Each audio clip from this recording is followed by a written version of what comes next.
बहुत समय पहले की बात है। बहुत बड़े भूमाकर राज करते थे तुम्हें महान राजा भीमम के नाम से जाना जाता था। सब कुछ था तुम्हारे पास, पर शांति नहीं थी। इसीलिए शांति की खोज में अपना संपूर्ण राज अपने पुत्रों को सौंप कर मलय पर्वत की ओर चल दिए। अनेक वर्षों की तपस्या के बाद तुम्हारे तप की कीर्ति चारों ओर फैलने लगी और फिर सच्चे तपस्वी के रूप में तुम्हारी ख्याति से प्रभावित होकर महर्षि उलट तुमसे भेंट करने आए। राजा भीमरथ, आपने ईश्वर की प्राप्ति के लिए सब कुछ छोड़ दिया, पर अपना अभिमान नहीं छोड़ पाए। इसीलिए मेरे आगमन पर सम्मान के साथ खड़ा होना तो दूर, मेरा अभिवादन भी नहीं किया। अभिमान तपस्वी का गुण नहीं होता है राजन, अभिमान राक्षसी गुण है। इसलिए मैं आपको श्राप देता हूँ कि आप अगले जन्म में एक राक्षस के रूप में जन्म लेंगे, एक राक्षस के रूप में जन्म लेंगे। मुझे क्षमा कर दीजिए महर्षि, मैंने जानबूझकर आपका अपमान नहीं किया है। मैं तो यहाँ पर शांति की खोज में आया था। अपने भीतर के संसार में गहरे सोच विचार में डूबा हुआ था मैं। मुझे क्षमा कर दीजिए महर्षि, मुझे क्षमा कर दीजिए। अपनी भूल का आभास प्रायश्चित की ओर पहला पग होता है। मैं अपना श्राप तो वापस नहीं ले सकता, परंतु आपको एक वचन अवश्य दे सकता हूँ। जब भी प्रभु नारायण का अवतार होगा, आपको उचित समय पे वो वरदान देंगे जिसकी आप लंबे समय से प्रतीक्षा कर रहे हैं।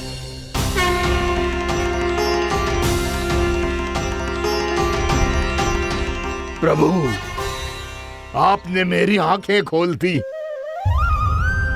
अब मुझे पता चल गया है कि आप कौन हैं और मैं कौन हूँ। इसलिए आप मुझ पर कृपा करके अपने चरणों में स्थान दे दीजिए। मुझे वो शांति प्रदान कीजिए जिसकी खोज में मैं वर्षों से भटक रहा हूँ। शांति तो मोक्ष में ही है, इसीलिए मैं तुम्हें मोक्ष का वरदान देता हूँ।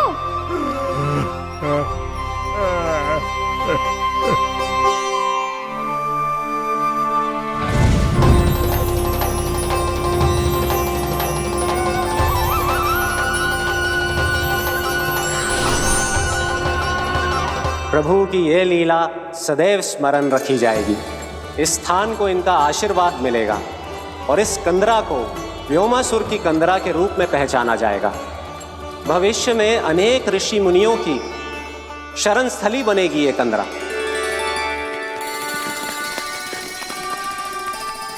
ये कोई साधारण बालक ना है। ऐसा चमत्कार कोई साधारण बालक थोड़ी ना कर सकते है।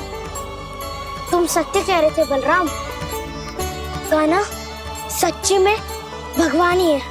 तभी तो सब देवता इसे बसाने और इसकी ओर से युद्ध करने आते हैं। तुम सब ऐसे आंखें फाड़ के क्यों देख रहे हो मुझे?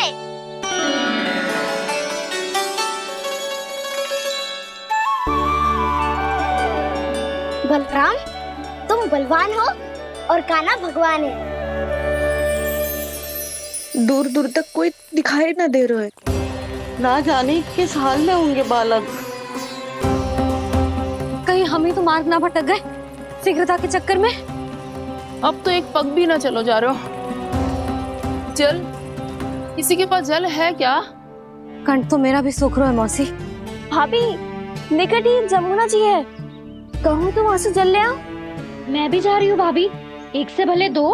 हाँ चल, शीघ्रता से आओ। हाँ।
जानकी, जानकी,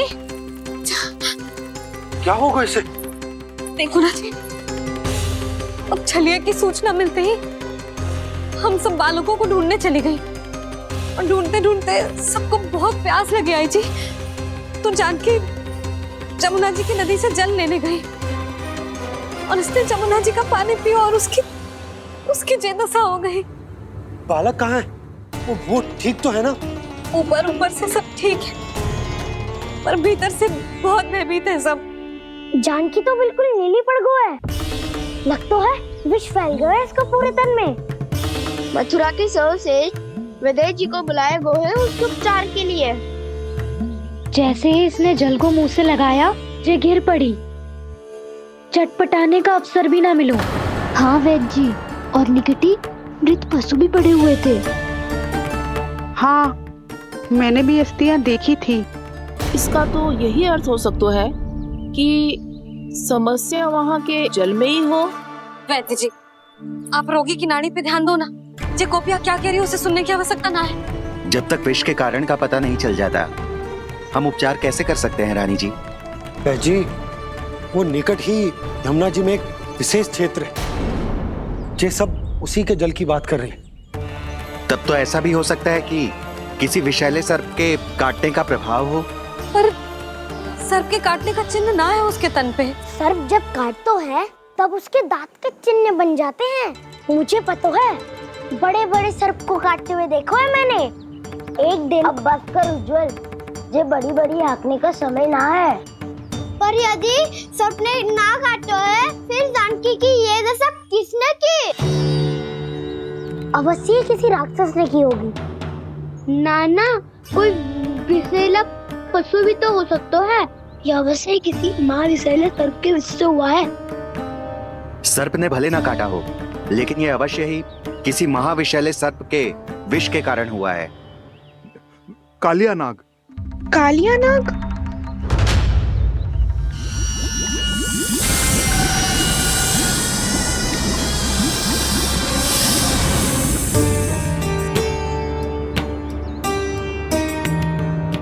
संकेतों से तो ऐसा लगता है कि जानकी ने कालिया नाग के क्षेत्र के विशाल जल पी लियो है। कालिया नाग एक लोक सुरती है, कल्पना में गढ़ी हुई एक कथा, और कछु ना है। हमें जाके पता लगाना पड़ेगा। पर हमें वहां जाने से मना किया है ना बड़ों ने। उज्जवल सही कह रहे हो है। इस समय जानकी के स्वार्थ से अधिक महत्वपूर्ण और कछु ना है। जानकी हमारे लिए ही जलाने गई थी जी। ना मैं उसे जाने देती ना जैसा वो तो। वैद्य जी, आप शीघ्र कछु करो, कैसे भी कछु भी करो, पर इसके प्राण बचा लो।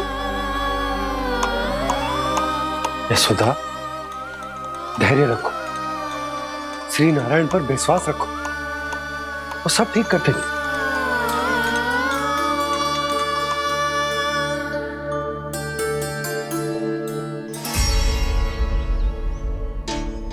विष की काट की मेरे पास जितनी जड़ी बूटी थी, मैंने सब अर्क बना के पिला दी, पर इसकी दशा में अभी तक कोई सुधार नहीं दिख रहा है। यह अंतिम जड़ी बूटी है। अगर इससे भी चमत्कार नहीं हुआ तो फिर जो नारायण की इच्छा।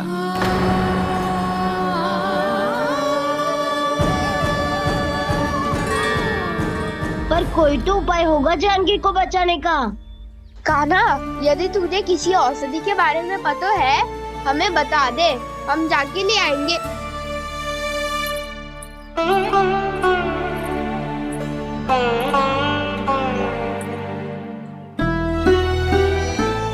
हे नारायण, हे प्रभु, मेरी जानकी के प्राण बचा ले प्रभु। क्या तो मैं अपने आप को कभी क्षमा न कर पाऊंगी। ये सारी मेरे ही कारण बनाई थी। उसकी रक्षा करो प्रभु, मेरी पुकार सुनो। कान्हा, तूने हमें बत्तासुर से बचाया था ना? और बकासुर से भी तो। और छलिया से भी तो तूने ही बचाया था ना हमें। क्या ऐसा कोई उपाय ना है जानकी को बचाने का? धनवंतरी,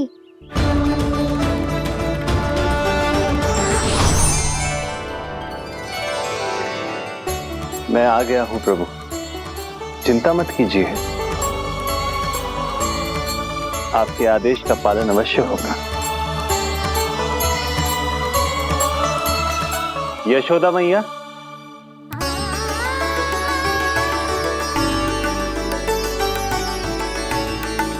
मैया आपको कोई पुकार रहा है।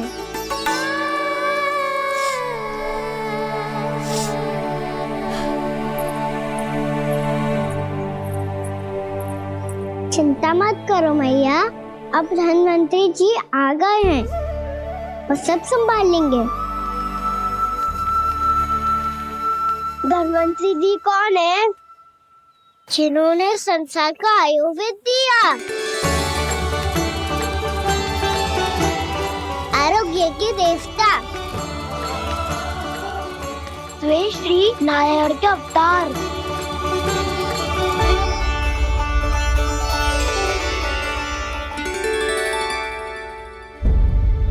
मुझे पता चला है कि आपको वेद की आवश्यकता है। हाँ हाँ, भीतर आइए। आइए आइए बैठे जी। जी रहे।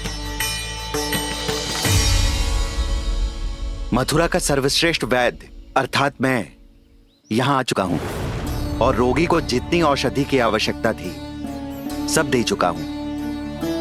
निश्चित रूप से आपने विष की काट के लिए बहुत ही उत्तम अर्क तैयार किया है, इसीलिए किसी और वैद्य की आवश्यकता नहीं है।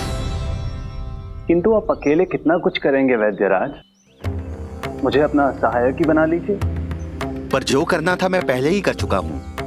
हाँ, वो तो आप कर चुके हैं, बस रोगी के तन से विष निकालना शेष है ना वैद्यराज? हाँ हाँ, बस वही शेष है। इनके रक्त को विष रहित करने में मैं आपकी सहायता करूंगा।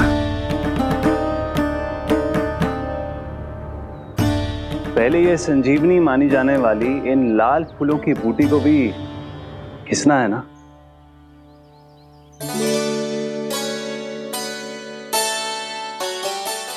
हाँ हाँ, तुम सही कह रहे हो, इसे अच्छे से घिसो।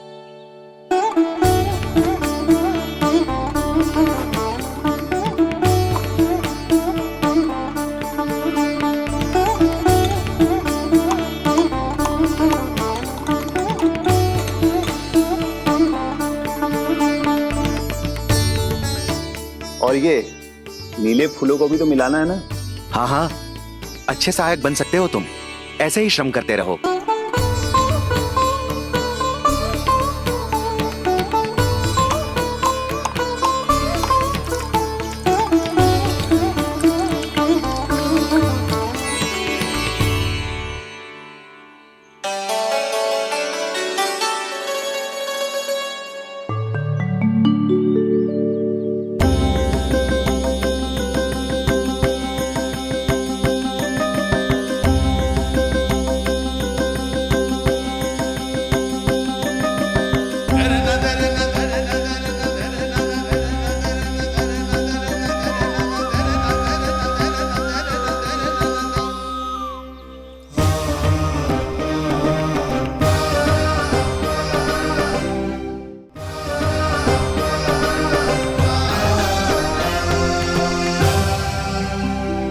जानकी स्वस्थ हो जाएगी ना धनवंतरी जी? धनवंतरी? प्रभु, अब मैं क्या करूं? आपने तो स्वयं ही मेरी पहचान उजागर कर दी। जी क्या करो कान्हा? आप सब ऐसे क्यों देख रहे हो? मैया कहती है ना, सभी वैद्य धनवंतरी जी का ही रूप होते हैं।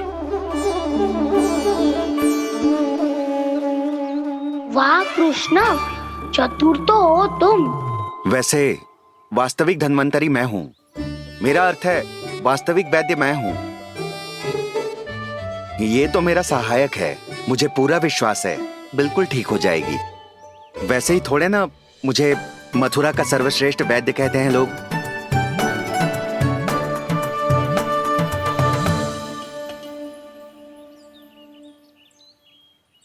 जसोदा भाभी, जसोदा जी, जानकी को चेतना आ गई। जानकी, जानकी, जानकी, तू ठीक है ना? क्षमा करना भाभी, मैं आपके लिए जल ना ला पाई। बस बहुत भूख लगी है। मैं अभी कच्छ लाती हूँ। जानकी, माखन खाओगी?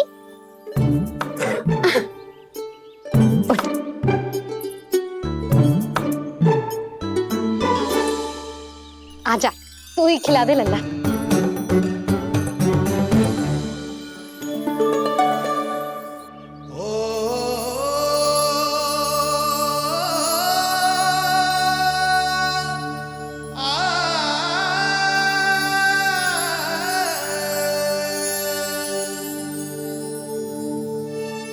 तुम सब मेरे लल्ला को माखन चोर कहती हो ना? आज देखो, अपना ही माखन जानकी को खिला रहे हो।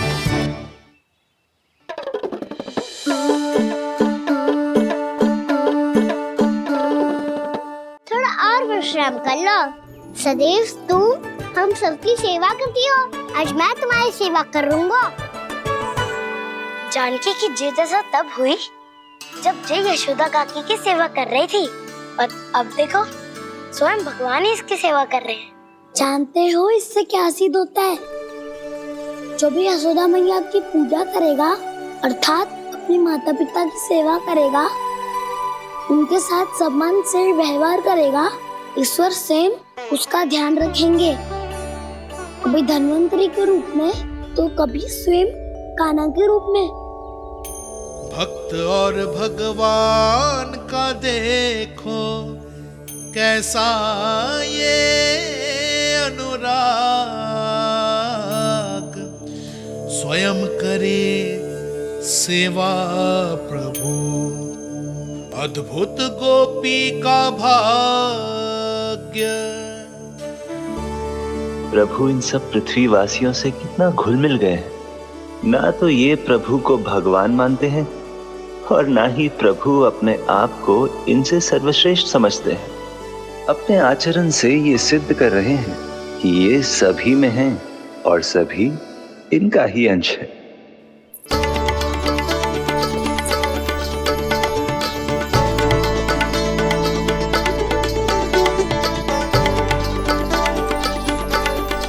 प्रभु, अब मुझे जाने की आज्ञा दीजिए।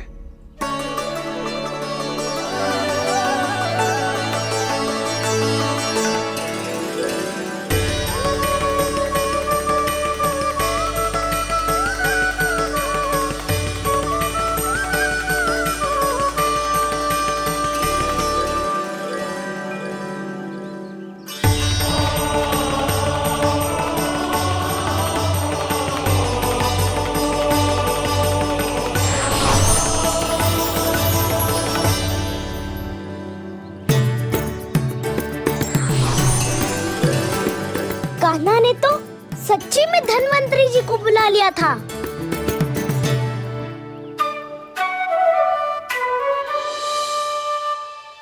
जब से कान्हा का जन्म हुआ है ना, मैं तब से देख रही हूँ, तब से हम पे कोई भी संकट आती है ना, तो अचानक से कोई अपरिचित हमारी सहायता करने आ जाता है, और जाते समय कान्हा की आज्ञा लेके जाते है, और कभी कभी तो इसे प्रभु बोल के जाते है। बाबा संभालो।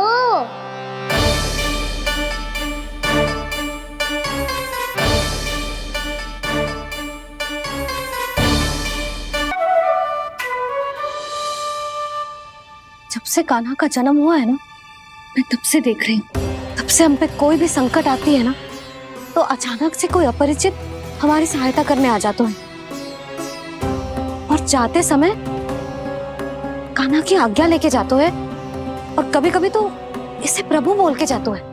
बाबा संभालो। यशोदा, इस जानकी को चढ़ो है और विचित्र विचार तुम्हारे मन में है। अरे सब जानते हैं कि हमारा परिवार राजसी, तुम्हें पता ना चलता हो वो, पर हमारे कान्हा को सब राजकुमार ही समझते हैं देखकर।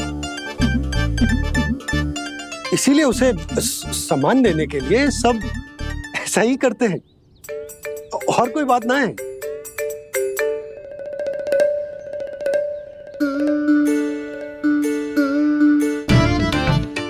अब जे मेरे लल्ला को ऐसे क्यों घूर रहे हैं? बुरी दृष्टि लगाएंगे क्या? वैद्यराज जी, आपके सहायक तो गए,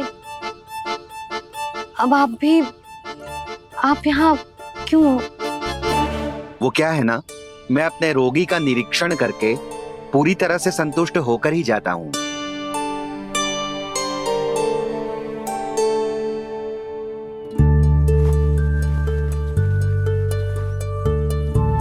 हाँ, संकेत तो अच्छे हैं, कल सुबह तक बिल्कुल ठीक हो जाएगी। धन्यवाद वैद्य जी।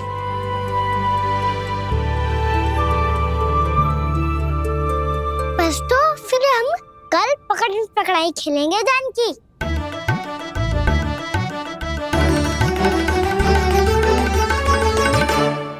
भानु, बंसी, जाकर उस क्षेत्र के चारों ओर बाड़ बनवा दो और वहां सूचना पट्ट भी लगा देना, ताकि जानकी के साथ जो हुआ है वो किसी और के साथ ना हो।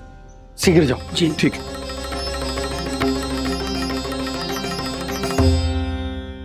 और सूचना पट लगवाने से समस्या का समाधान नहीं होगा बाबा।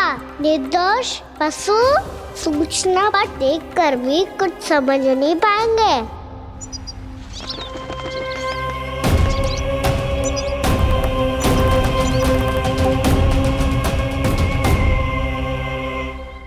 तो तुम्हारे कहने का अर्थ यह है कि व्योमासुर मारा जा चुका है और वो बालक अब भी जीवित है।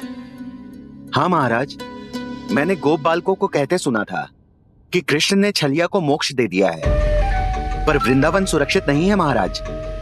वो एक बहुत बड़ी समस्या से जूझ रहे हैं। कैसी समस्या? गांव के निकट क्षेत्र में किसी विषैले सर्प का निवास है। उसके विष का प्रभाव इतना भयानक है महाराज, जैसे विष ना हो, स्वयं हलाहल हो। मेरी कोई भी औषधि रोगी का उपचार नहीं कर पा रही थी। निकट के क्षेत्र में कहां है वो सर्प? गोप मानते हैं कि वो सर्प गांव के निकट यमुना नदी के जल में रहता है। मुझे तो लगता है महाराज, ये कालिया नाग की कथा कोई किंवदंती या लोक श्रुति नहीं, एक सच्चाई है, एक विषैली सच्चाई।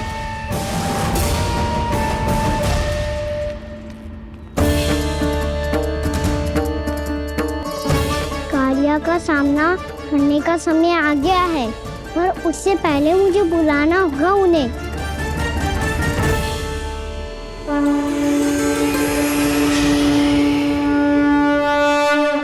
संसार के दारुण भय का नाश करने वाले, सभी कष्टों का हरण करने वाले, विश्व का समस्त ऐश्वर्य प्रदान करने वाले, कमल जैसे लोचन, मुख और चरणों वाले आजानुभुज श्री राम को मैं बार बार नमस्कार करता हूँ। आपदामपहर्तारं दातारं सर्व संपदा, लोकाभिरामं श्री रामं भूयो भूयो नमाम्यहम्। कागभूसोंडी, कागभूसोंडी, कागभूसोंडी। प्रभु क्षमा करें, मुझे जाना होगा।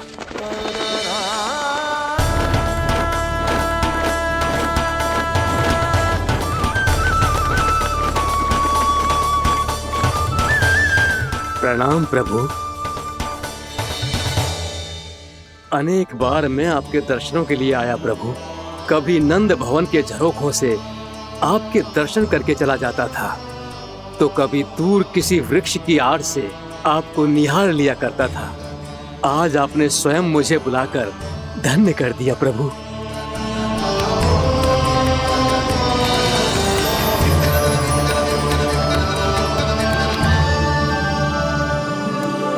मैंने आपको यहाँ एक विशेष कारण से बुलाया है। आपके श्राप से इस कालिया नाग को मुक्त करने का समय आ गया है। ये तो बहुत ही उत्तम समाचार है प्रभु। इतने वर्ष बीत गए, मुझे आज भी स्मरण है वो दिन जब मैंने उन्हें श्राप दिया था। अपने क्रोध पर नियंत्रण खोकर बहुत बड़ी भूल कर दी थी मैंने प्रभु। बीती हुई घटनाओं पर दुखी होके कोई लाभ नहीं है। हमें भविष्य की ओर देखना होगा।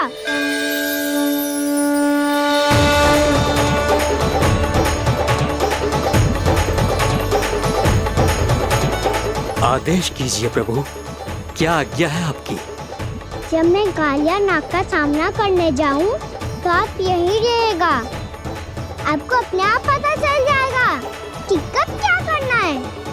और हाँ, लौटते जाते समय नारद मुनि से कहेगा, वो आकर मुझसे भेंट करे। अवश्य प्रभु, प्रणाम। क्या इसने सच्ची में देवर्षि नारद को बुलाया है? नारायण नारायण, आपको संदेश भेजने की आवश्यकता नहीं थी। आप स्मरण करते और मैं चला आता। तुम्हारा कल्याण हो नारद।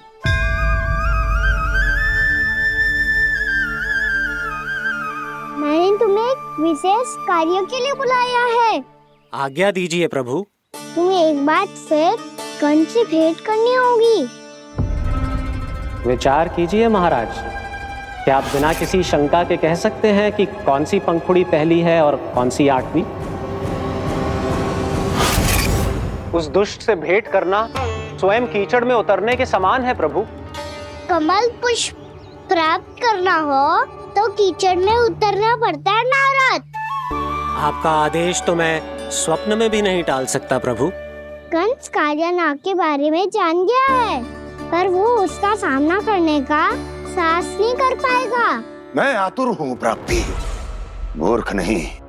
मेरी बुद्धि फिर नहीं गई है। मैं स्वयं उस कालिया जैसे महाविषैले सर्प के सामने खड़ा हो जाऊं और अपने ही काल को आमंत्रित कर लूं।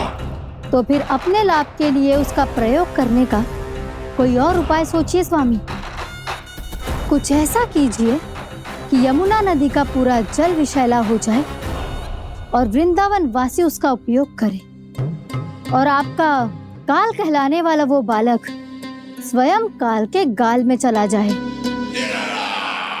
उत्तम उत्तम सुझाव है प्राप्ति। अब मुझे उस कालिया तक पहुंचने का मार्ग ढूंढना होगा। उसको विवश करने का कोई उपाय ढूंढना होगा, क्योंकि व्यक्तिगत रूप से उससे भेंट करना असंभव है। असंभव। आप सही कह रहे हैं प्रभु। कंस में उतना सामर्थ्य नहीं कि वो कालिया नाग का सामना स्वयं कर सके।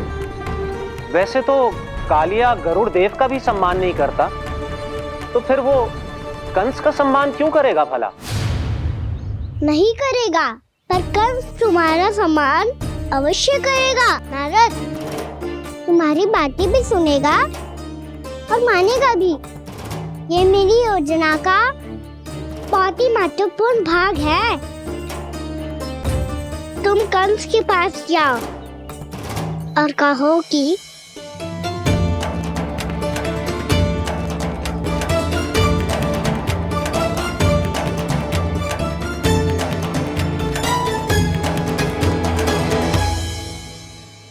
संतान अपने माता पिता को तीर्थ का सौभाग्य दिलाती, और मेरा लल्ला कितना महान कि उसने हमारे घर को ही तीर्थ बना दिया।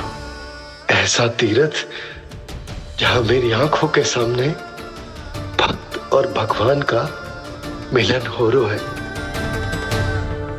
जो आज्ञा प्रभु।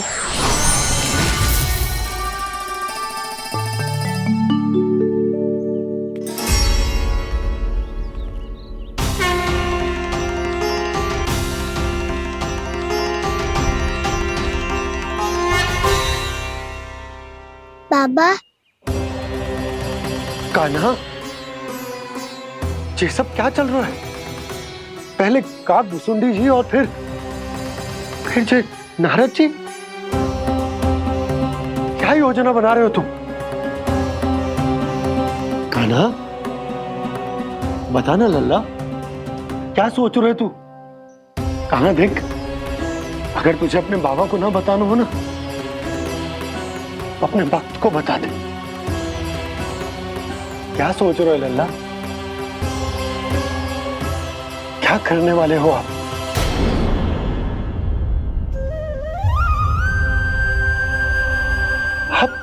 आप इतने दुखी क्यों हो? कान्हा, कान्हा, क्या होगा? क्योंकि मुझे आभास हो गया है बाबा, समय आने वाला है।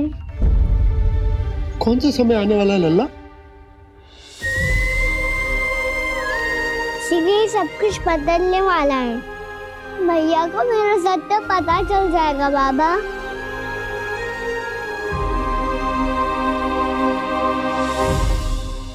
पर लल्ला, इसका काक भुसुंडी और कालिया नाग से क्या संबंध है? ऐसा क्या हुआ था और क्या होने वाला है?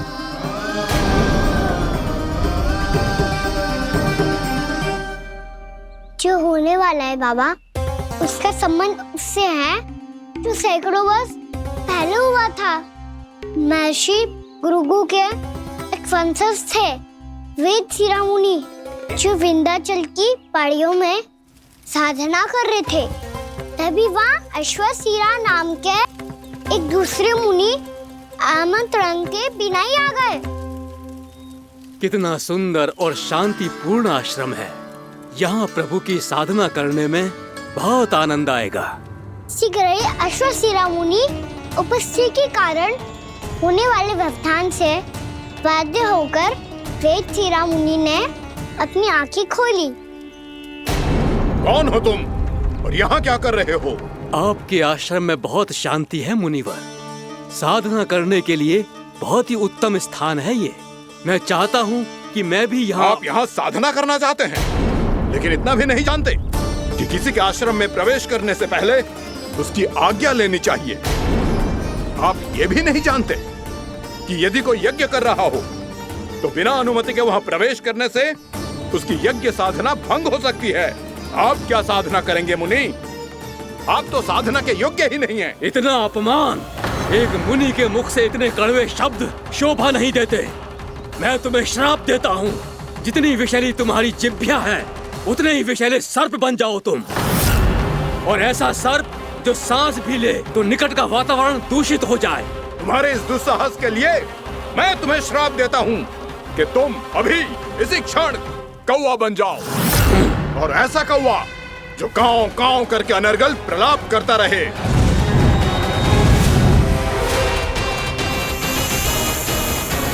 ये मैंने क्या किया? ये मैंने क्या किया? क्रोध के कारण दोनों ने एक दूसरे को श्राप दे दिया। पर दोनों ही मेरे भक्त हैं, और भगवान होकर मैं अपने भक्तों को इतनी कठिनाई में कैसे देख सकता था। इसीलिए जिस संकट में उन दोनों ने अपने आप को फंसा लिया था, उसका समाधान करने में मैं उनके पास गया।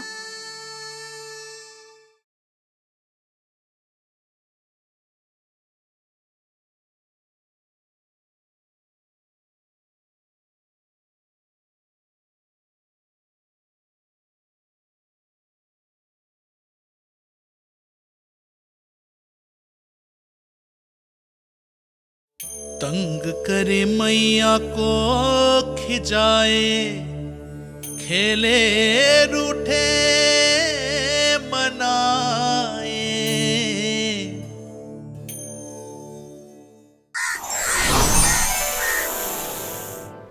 देखिए ना प्रभु, ये क्या हो गया हमसे? हमारी रक्षा कीजिए प्रभु, मार्ग दिखाइए हमें। क्रोध पर नियंत्रण ना होने के कारण आप दोनों ने एक दूसरे को बहुत ही भीषण संकट में डाल दिया है। अब दोनों ही तपस्वी, तप के बल से दिए गए आपके श्राप को लौटाना भी संभव नहीं है। प्रभु कोई तो उपाय होगा, हम आपके शरण में हैं प्रभु। अपराध तो हमसे हुआ है प्रभु, पर अब आपसे ही आशा है। कुछ ऐसा कीजिए भक्त वत्सल जिससे हम दोनों के श्राप का प्रभाव कुछ कम हो जाए। आप दोनों ही मेरे भक्त हैं, इसलिए आपकी पीड़ा का निवारण करने का एक उपाय है मेरे पास। वेद शिरामुनि, जब आप कालिया नाग बनेंगे तो आपको मेरे चरणों को अपने शीश पर धारण करने का सौभाग्य मिलेगा।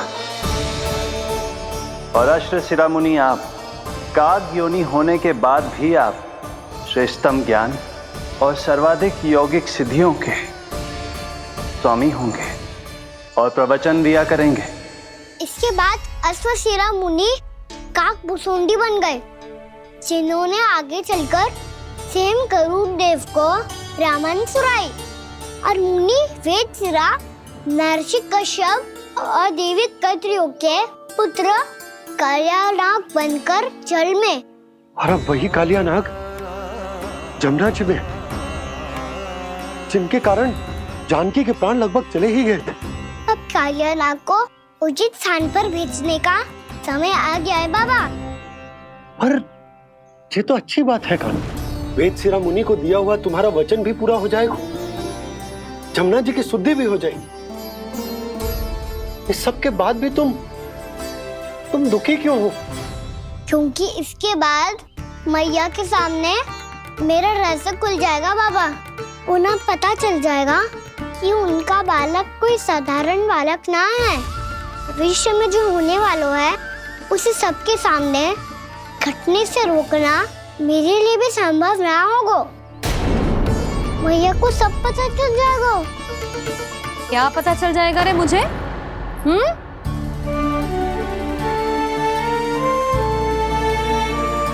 यही कि सबसे अधिक प्रेम मैं आपसे ही करता हूँ। अब बस भी कर, चलो भोजन के लिए बुलाने आई थी तुम दोनों को। भूखा थोड़े ना रहने दूंगी अपने लल्ला को, मेरा लल्ला दुर्बल हो जाएगा ना। आप खिलाओगे तो ही खाऊंगा।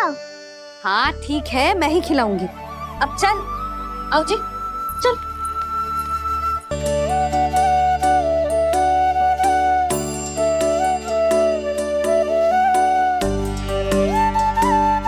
मैया खेलो ना मेरे साथ। मैया सुनो ना, मेरी बात ना मानोगी? अभी बहुत कार्य पड़े लल्ला, देख जानकी को औषधि भी देने जानो है ना। औषधि मैं दे दूंगा, फिर तो खेलोगी ना आप मेरे साथ।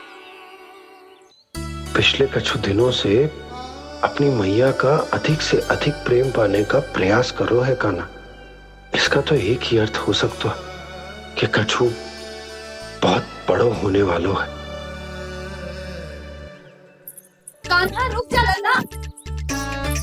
कान्हा क्यों तंग कर रहा है? मैया को पहन लेना।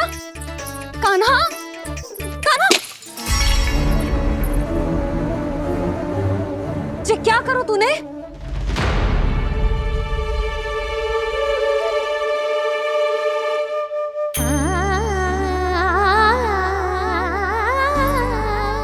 अच्छा ठीक है, अब मुंह लटकाने की आवश्यकता ना है। ये ले।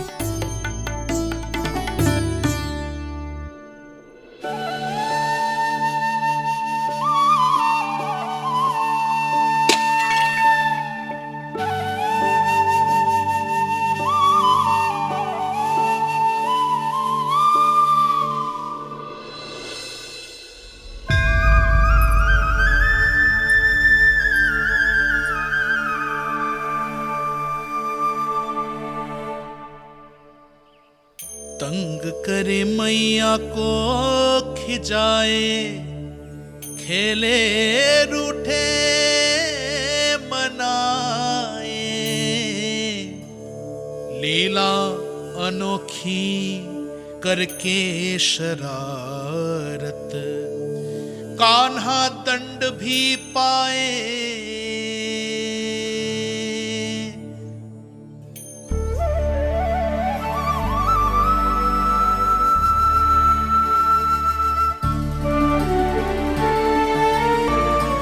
रूठना मनाना, खेलना खिलाना, पहले शरारत करके क्रोध दिलाना और फिर क्षमा मांग लेना, ये सब जानबूझकर कर रहा है कान्हा। जैसे जीवन भर के लिए अपनी मैया की ममता को अपने हृदय में समेट कर रखना चाहते हो।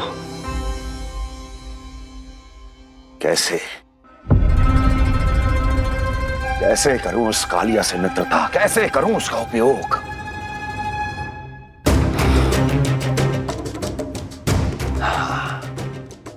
उस पर आक्रमण कर देता हूं और उसे किसी ना किसी तरह से यह विश्वास दिला देता हूं कि यह आक्रमण उस विष्णु अवतार ने किया है।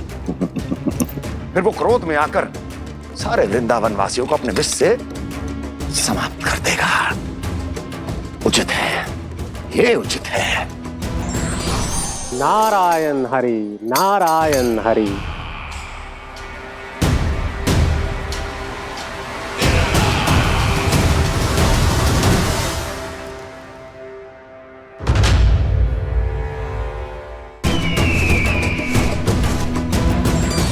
नारायण हरि, नारायण हरि।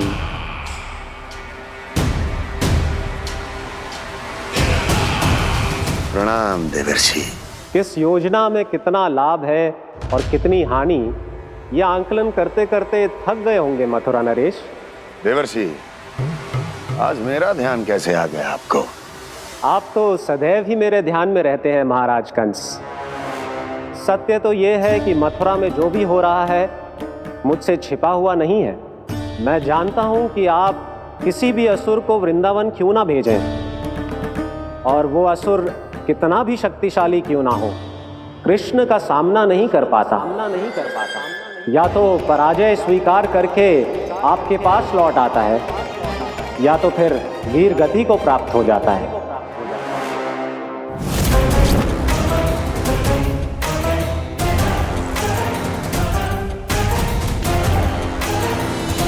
वाह, मुझे मेरी असफलताएं स्मरण कराने आए हैं, मेरे घाव को खुरेदने आए हैं, उन पे नमक छिड़कने आए हैं। मित्र को शत्रु समझने की भूल मत कीजिए महाराज कंस।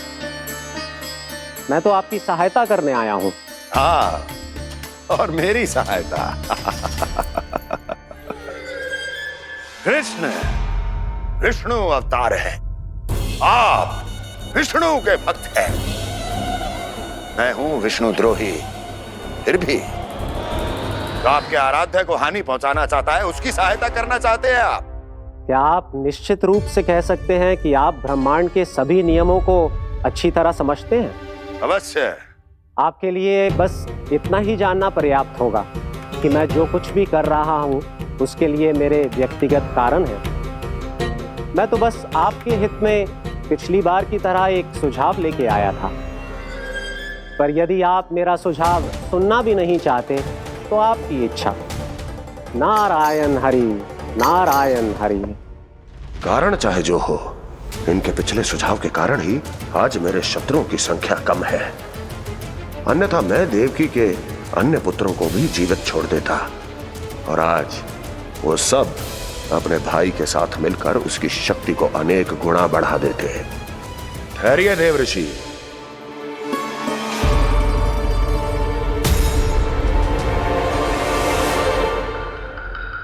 बताइए, क्या सुझाव है आपके पास? मेरे सुझाव का नाम है कालिया नाग।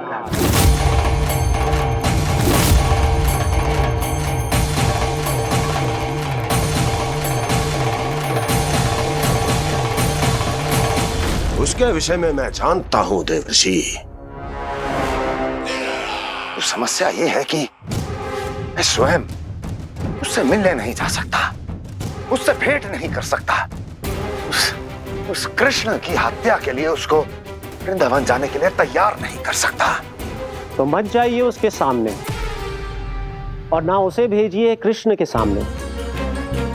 हर बार आप किसी ना किसी असुर को अपने शत्रु के क्षेत्र में भेजते हैं, जहां शत्रु उसका सामना करने के लिए पूरी तरह से तैयार होता है और आपका असुर मारा जाता है। इस बार शत्रु को युद्ध स्थल चुनने का अवसर मत दीजिए महाराज। इस बार योजना का जाल ऐसे बुनिए कि कृष्ण स्वयं उसके पास जाने के लिए विवश हो जाए। कालिया नाग स्वयं काल है, मृत्यु का दूसरा नाम है। उसके विष का उपयोग अपने लाभ के लिए कीजिए महाराज। वैसे कालिया के विष की अधिकता का अनुमान तो होगा ही आपको।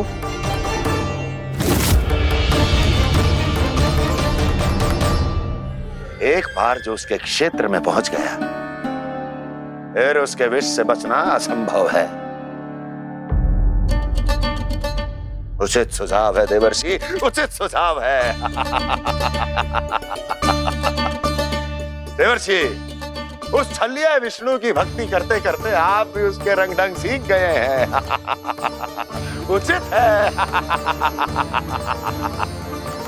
उचित है।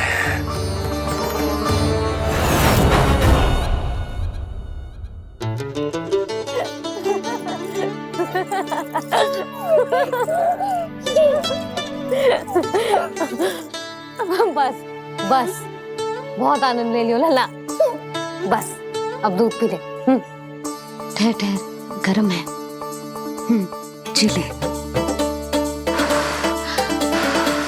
ले भी।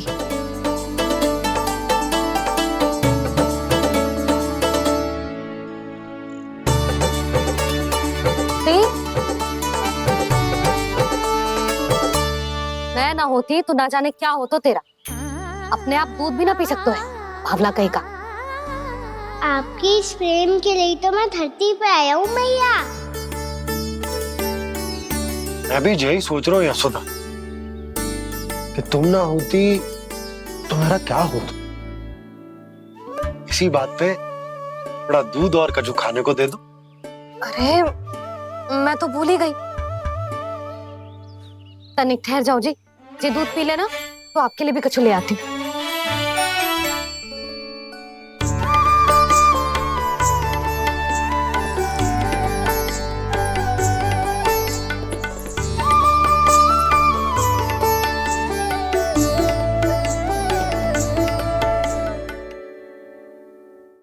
प्रणाम महाराज। आपकी आज्ञा के अनुसार बिल्कुल वैसा ही पत्र तैयार किया है जैसा आप चाहते थे।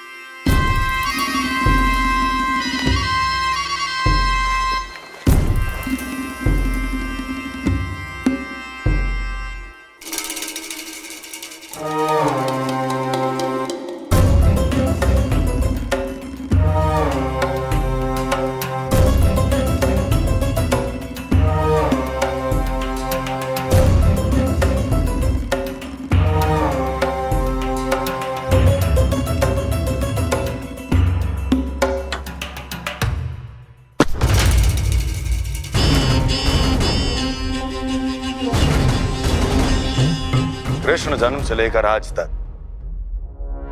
ये मेरी सबसे महत्वपूर्ण योजना है। इसका सफल होना निश्चित है दूत, किंतु केवल वही करना जैसा मैंने कहा है। जाओ।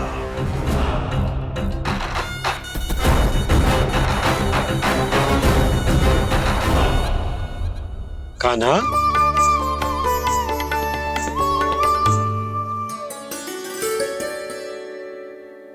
क्या होगा? बाबा मैं चाहता हूँ कि मैया की स्वमता क्रिस्टल फ्रेम की वर्षा मुझ पे सरते ऐसे होते रहे। वो तो होती रहेगी लल्ला। अपने लल्ला के लिए किसी मैया का प्रेम कभी कम हो सकता है भला? नंदराज, वो मथुरा से एक दूत आयो है महाराज कंस का राजपत्र लेके।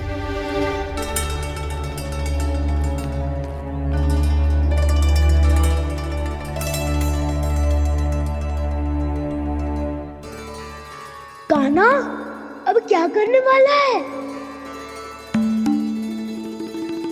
तेरे बाबा कहाँ गए? हाँ?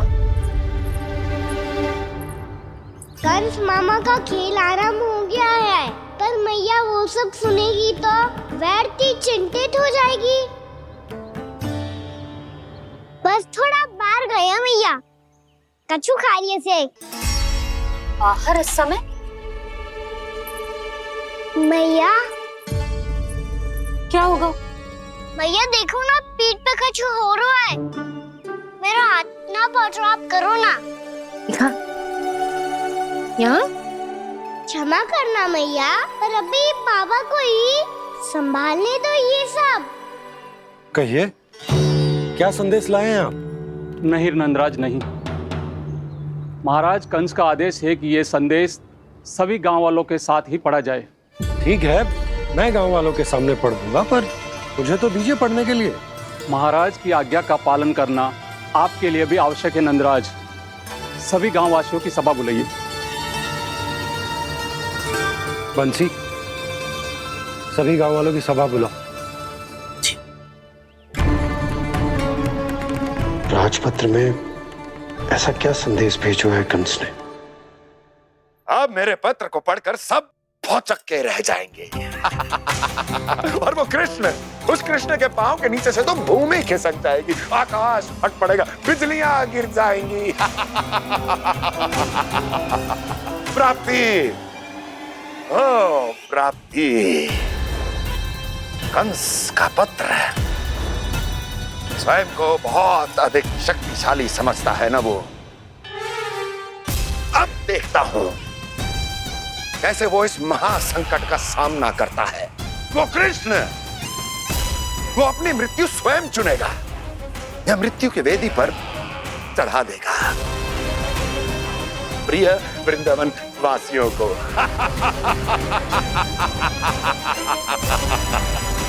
अब आएगा आनंद प्राप्ति, अब आएगा आनंद। सबको इकट्ठा करवा के ही पढ़वाएगो। अवश्य ही कोई विशेष संदेश दिया होगा कंस ने। मैं भी यही सोच रही हूँ सुलक्षणा जी, कछु ना कछु तो विशेष है, पर जे हो क्या सकता है? हाँ, बात तो सही है। ऐसा क्या हो सकता है? सभी गांव वासियों के सामने कहा जाए, कछु तो विशेष अवश्य लग रहा है। बाहर तक कोलाहल क्यों हो रहा है? मैया, मैया, अब क्या होगा? मैया देखो ना, सर पे कछु हो रहा है। लल्ला, नारायण ने तुझे हाथ दिए है ना? पीठ की बात अन्य थी। अपने सिर की सेवा स्वयं कर। सर पे तो हाथ पहुंच रहा है ना?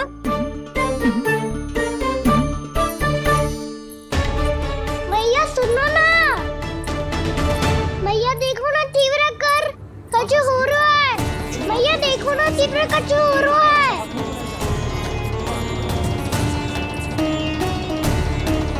सब लोग आ चुके हैं, अपना संदेश सुनाइए आप। गोपराज नंद और सभी वृंदावन वासियों को सूचित किया जाता है कि मथुरा अधिपति और आप सभी के महाराज कंस ने कल सुबह भव्य पूजा का आयोजन किया है।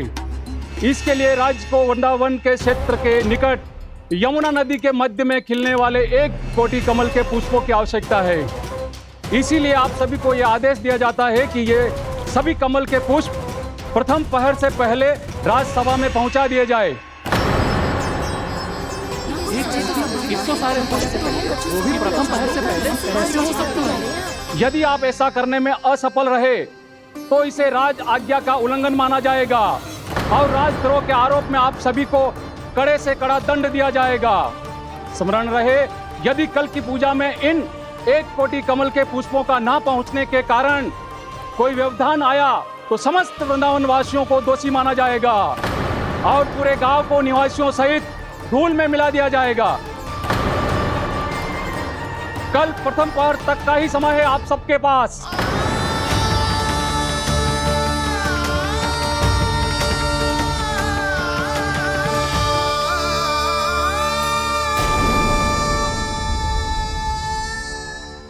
एक कोटि कमल पुष्प, वो भी कल प्रथम प्रहर में? ऐसे कैसे संभव है? और कोई साधारण पुष्प ना, यमुना नदी के मध्य खिलने वाले विशेष कमल के फूल चाहिए उन्हें। लेकिन यमुना नदी में तो कालिया नाग ने विष घोल के रखा है, तो फिर कैसे हो पाएगा? जी असंभव है। हमारी मृत्यु का संदेश भेजा राजा कंस ने। सदैव की भांति इस समस्या पर भी गांव के बड़े ही विचार करेंगे। बालकों का यहाँ होना उचित ना है।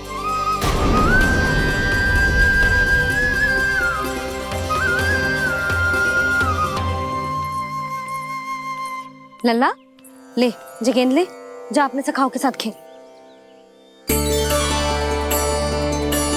सुबह उज्जवल मधुमंगल वसंता, देखो भैया ने क्या दिया है।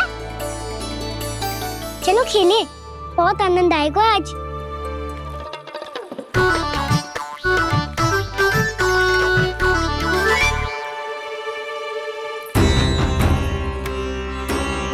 भानु, बंसी, जाओ और शीघ्र ही वो घेरे का कार्य समाप्त करो।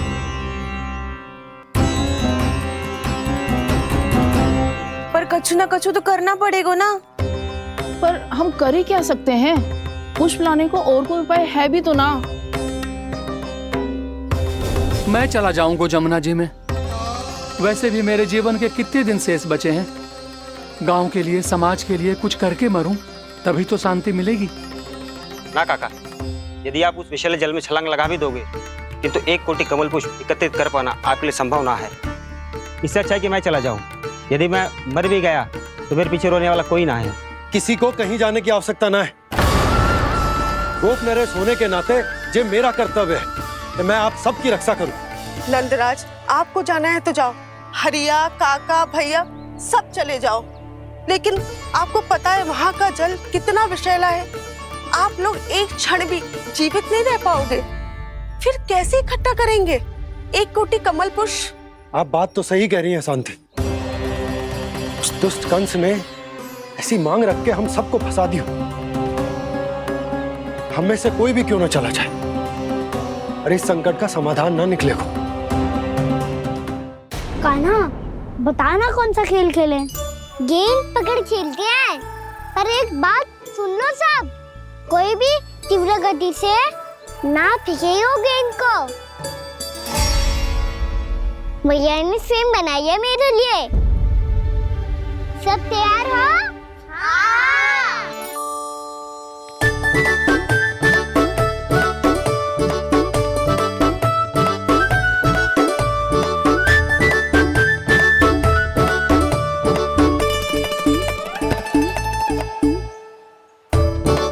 मुझे दो।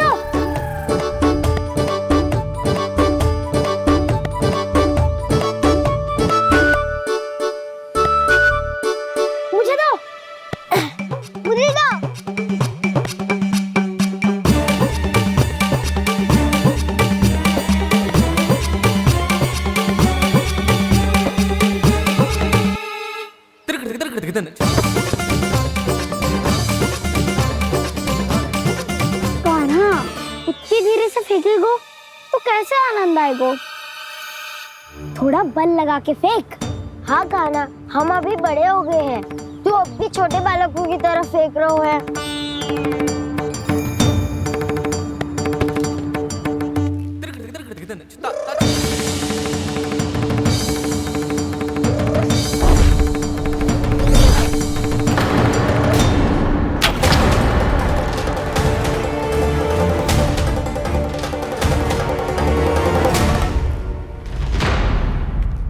दीदी जी क्या करो कान्हा, गेंद तो डूब गई।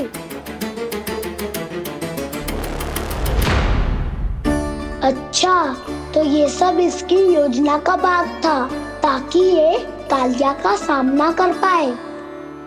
तुम सबने तो कही थी तीव्र गति से फेंको, देखो सिखवा दी ना मेरी गेम। मुझसे नदी में अब मुझे जाके लानी पड़ेगी। रुक जा कान्हा, रुक जा कान्हा। जी क्या बोल रहे थे कान्हा? इसमें तो बहुत संकट है।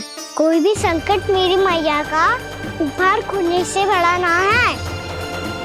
बहुत प्रेम से बना के उन्होंने दी थी। हे नारायण, कोई उपाय समझ में ना आ रहा है। भैया, हम कैसे करेंगे हम अपने गांव की रक्षा?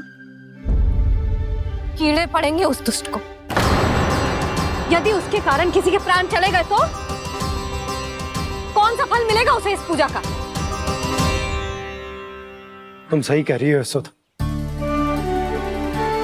हमारे पास कोई और दूसरा विकल्प भी तो ना है। यदि हमने मथुरा की राज आज्ञा का पालन ना किया तो इसका दुष्परिणाम पूरे गांव को भुगतना पड़ेगा।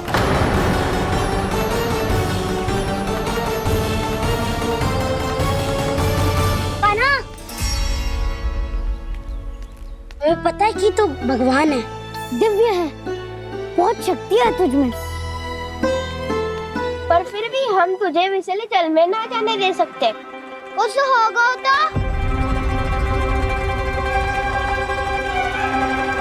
तुम सब इतनी हट कर रहे हो तो ठीक है, ना जाऊंगा। गेट कहाँ गिरी है, कितनी दूर गई है, ये तो देख लूं, ताकि उसे बाहर निकालने का कोई उपाय ढूंढ पाऊं।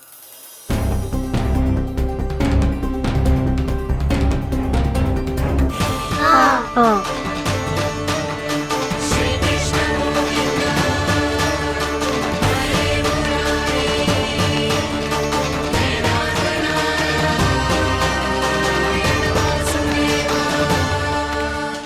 कान्हा की ये लीला तो समझ ही नहीं आ रही। पहले इसने देवश्री नारद को मथुरा जाकर कंस को भड़काने के लिए कहा, फिर स्वयं ही दुखी भी हो गया कि अब इसका रहस्य सबके सामने खुल जाएगा। और अभी स्वयं ही तो इसने कहा था कि गेट बहुत महत्वपूर्ण है, फिर स्वयं ही उसे नदी के विषैले जल में फेंक दिया।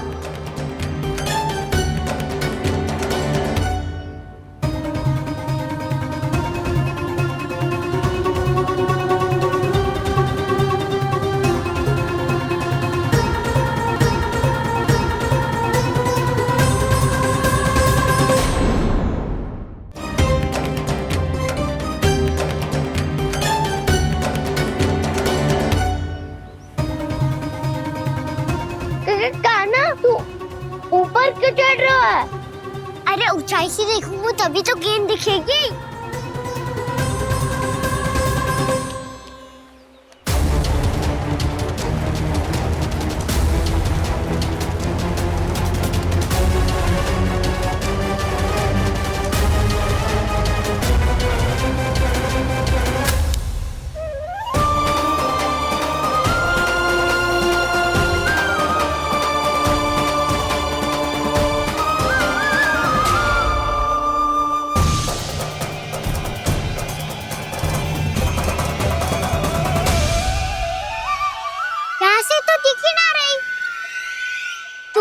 वहीं से फेंकी थी ना?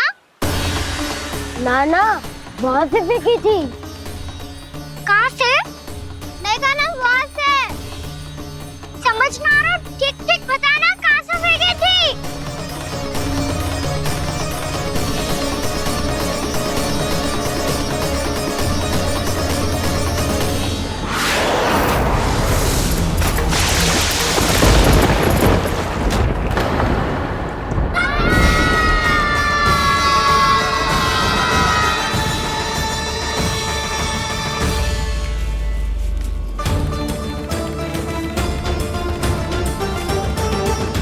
कालिया नाग के क्षेत्र में जाकर कोई भी जीवित वापस ना लौट सको है।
क्या किया कान्हा ने?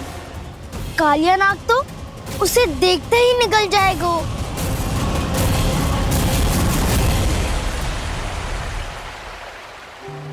प्रारंभ से अब तक सब कुछ उसकी लीला का ही भाग था।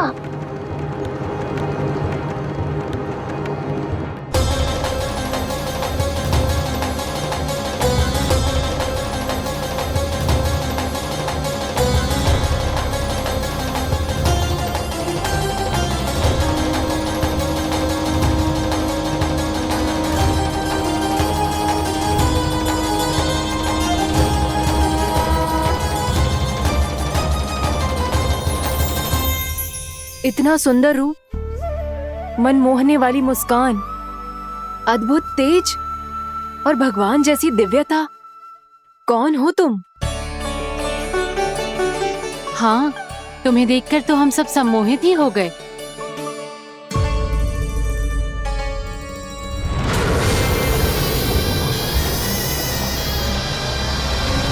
तुम जो भी हो बालक, वापस लौट जाओ। हमारा हृदय तुम्हें ही देखते रहना चाहता है, किंतु यदि हमारे पति जाग गए तो तुम्हें अवश्य हानि पहुंचाएंगे। ये बहुत विषैले है बालक, कालकोट जैसे भयानक। इनके विष से तुम नहीं बच सकोगे। नंदराज, कालिया नाग के विष का प्रभाव बढ़ते ही जा रहा है। पहले 8 कोस तक उसके विष का प्रभाव था, अब तो 1 योजन से अधिक क्षेत्र में फैलो है। जल पीने के प्रयास से अनेक पशु मारे गए हैं और नदी के निकट के वृक्ष और वनस्पति सब नष्ट होने लगे।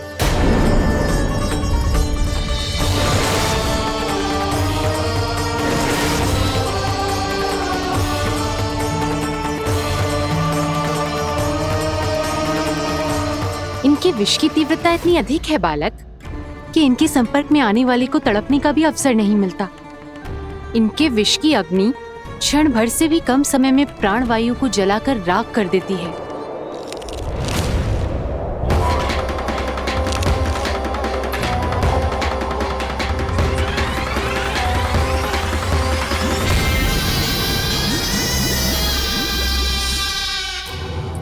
तब तो समस्या और भी गंभीर हो जाएगी। मैंने तो सुनो है कि कालिया नाग कम से कम 2 योजन लंबा है, सैकड़ों फन है उसके।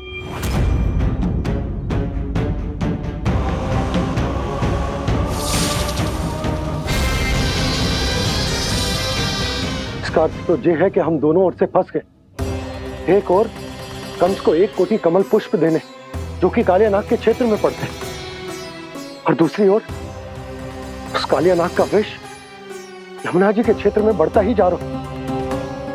इसके कारण हम ही नहीं, निर्दोष पशु पक्षी भी संकट में।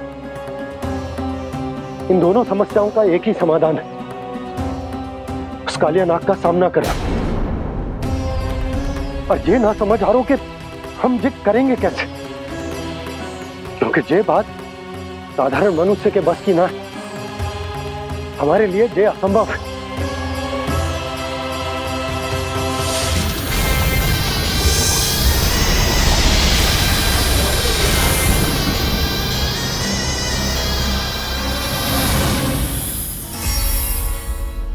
अब तो तुमने अपनी आंखों से भी देख लिया बालक, ये कितने विषैले हैं।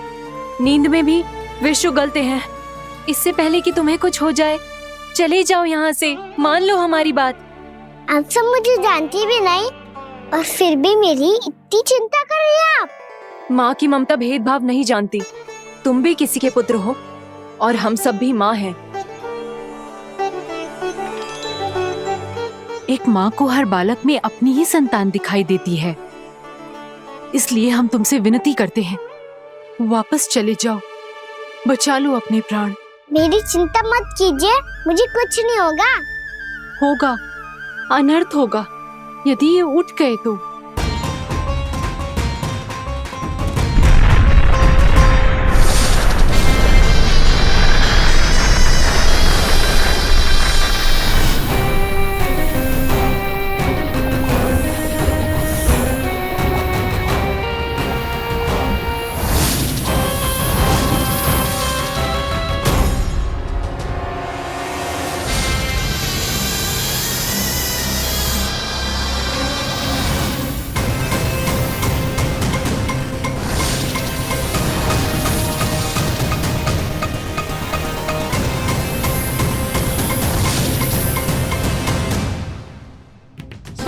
होते हुए भी अपने इश्क को केवल वही देख सकता है जो अपना अभिमान त्याग चुका हो।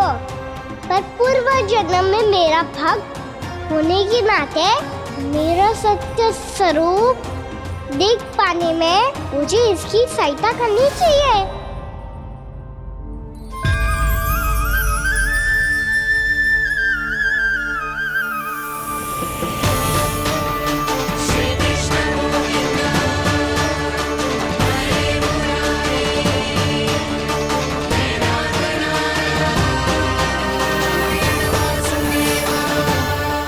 देखो हमारा छोटा सा कान्हा कैसे डट के खड़ा हुआ है, इतने विशालकाय, इतने महाभयंकर सबके सामने।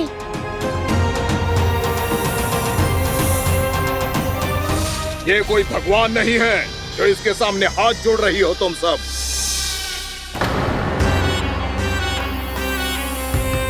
एक सामान्य साधारण बालक है ये, जो ये तक नहीं जानता कि इसके सामने है इसका काल, कालिया। तू कौन है बालक?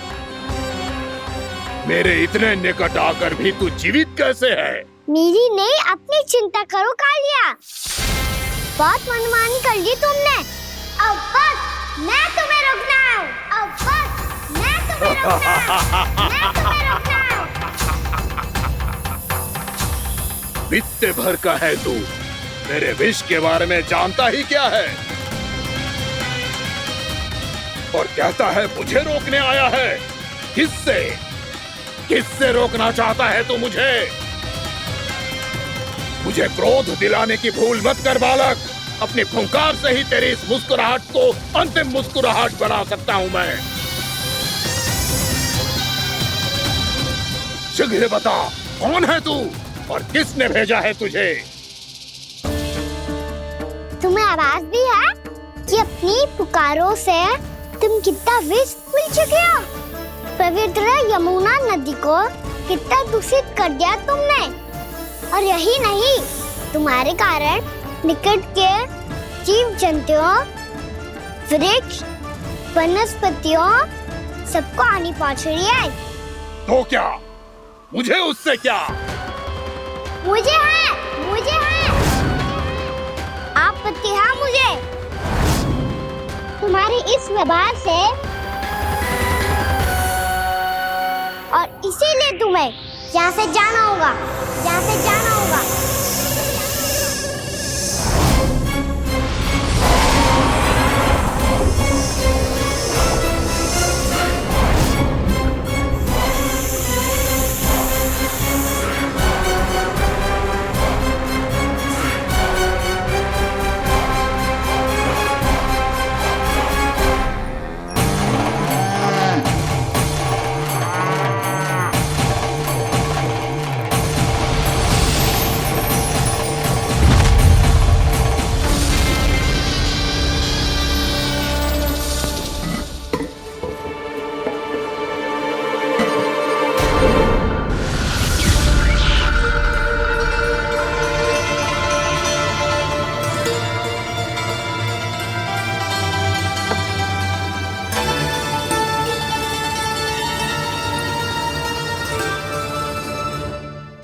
मुझे आदेश देने का साहस भी कैसे किया तूने?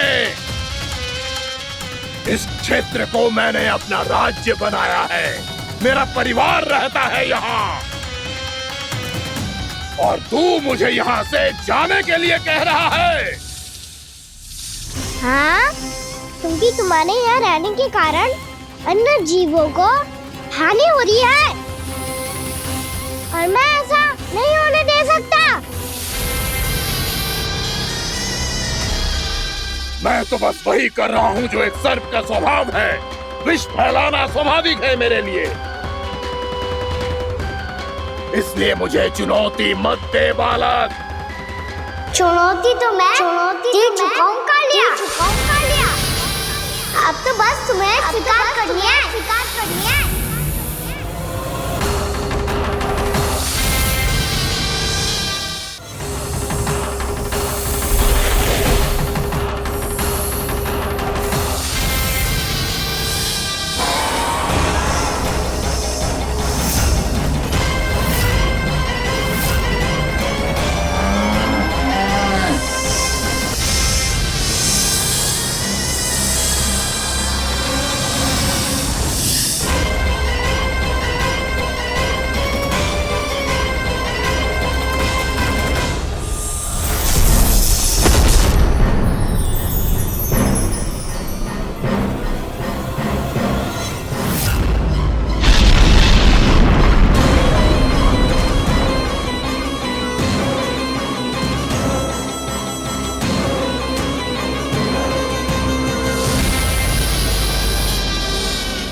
पहचानो कालिया, तुम जो कर रहे हो अनुचित है।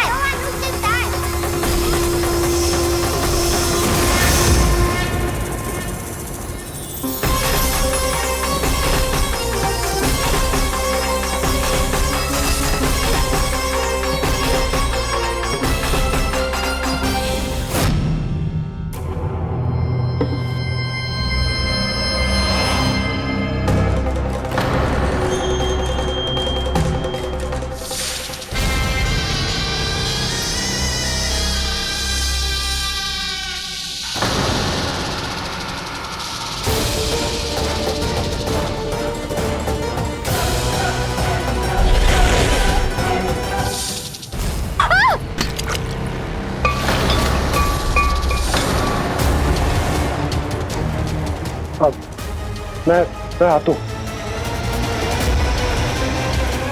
क्या हो गया सुधा? मुझे आवाज हो रहा है जी, कछु ना कछु गड़बड़ है। यशोदा, जो समस्या हमारे सामने है, हम सभी उसका समाधान खोजने में जुटे। तुम विश्वास करो, मैं कोई ना कोई समाधान अवश्य ढूंढ लूंगा। हम कैसे भी करके वो कमल के पुष्प उस कंस तक पहुंचा देंगे।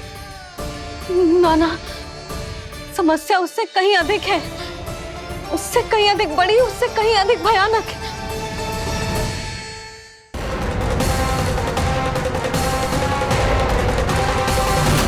विस्की ये बूंद से ही सबके प्राण चले जाते हैं।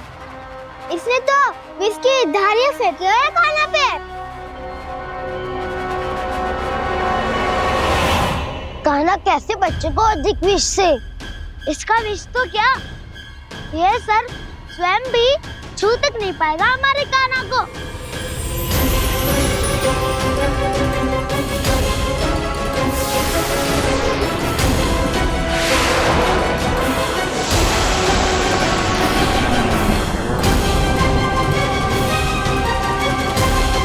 तुम्हारे सखा को, मेरे भाई को कोई हानि नहीं पहुंचा पाएगा। ये कान्हा का सत्य चाहे जो हो बलराम, पर अभी तो जो एक बालक ही है ना।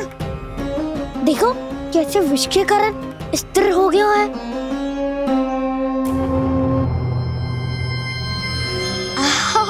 हाउ सर्फ ने कितनी आसानी से अपनी पूंछ से बांध लिया है।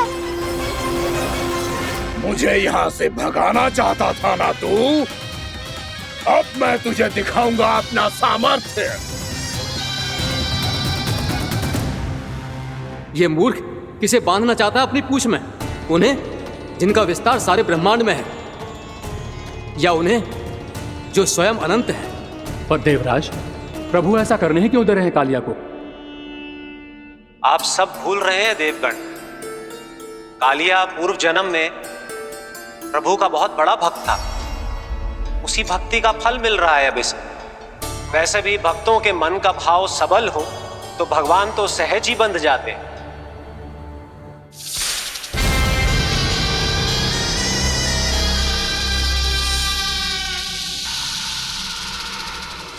बलराम, तुमने ही तो कही थी कान्हा को कछु ना होगा। देखो दुष्ट ने चारों ओर से जकड़ लियो है।